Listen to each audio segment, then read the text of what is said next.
Πολλά χρόνια στη μέση της Καραϊβικής. Εκεί λοιπόν, μέσα στην ερημική θάλασσα, υπήρξε ένα καράβι. Το καράβι αυτό είχε 3 καπετάνιους. Ο ένας καπετάνιος κοιμόταν. Οι άλλοι 2 καπετάνιοι όμως ήταν όλη μέρα στη γέφυρα. Ξάχρυπνοι και δεν χάνανε λεπτό. Καθόριζαν την πορεία του πλοίου και πάλευαν με τα κύματα. Παρακαλώ ένα χειροκρότημα για τους 2 καπετάνιους.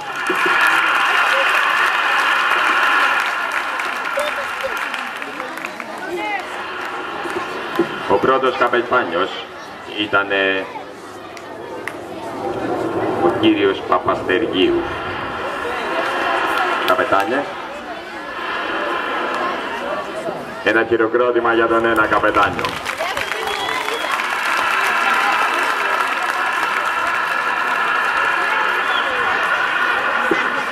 Ο δεύτερος καπετάνιος, για να πάρετε μια ιδέα, μερικά χρόνια πριν μπαρκάρει, ήταν κοινοτάρχης σε ένα άλλο νησί, τη μαγευτική Κρήτη.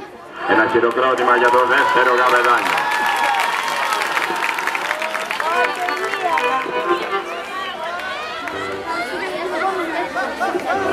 Φυσικά δεν είναι δυνατόν να έχουμε 2 καπετάνιους χωρίς τιμόνια.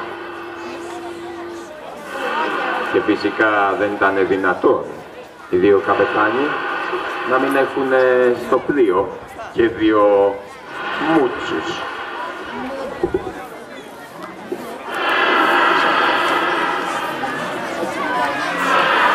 Ο ένας μούτσος κοιμόταν.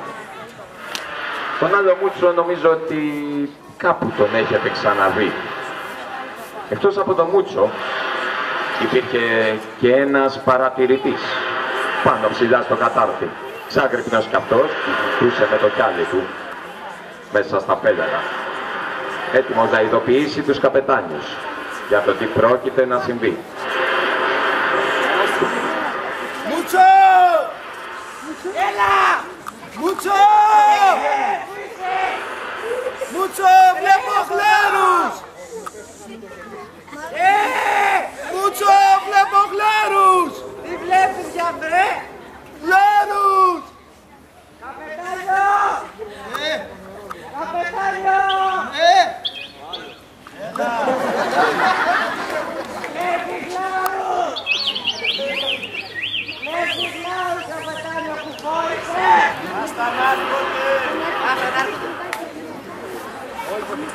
Ρε Μούτσο! Έλα πάλι! Ρε Μούτσο, βλέπω χιλιάδες μαλάκια του τένις! Βλέπει! Μαλάκια χιλιάδες κίτρινα!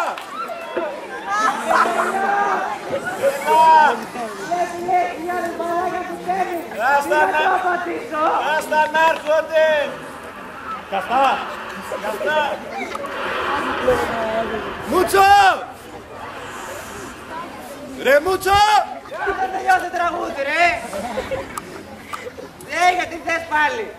Βλέπω χιλιάδες γονείς να έρχονται! Τι βλέπεις! Χιλιάδες γονείς! Επισκεπτήριο θα είναι! Έλα! Βλέπει λέει χιλιάδες γονείς να έρχονται! Άσου να έρχονται! Άστους!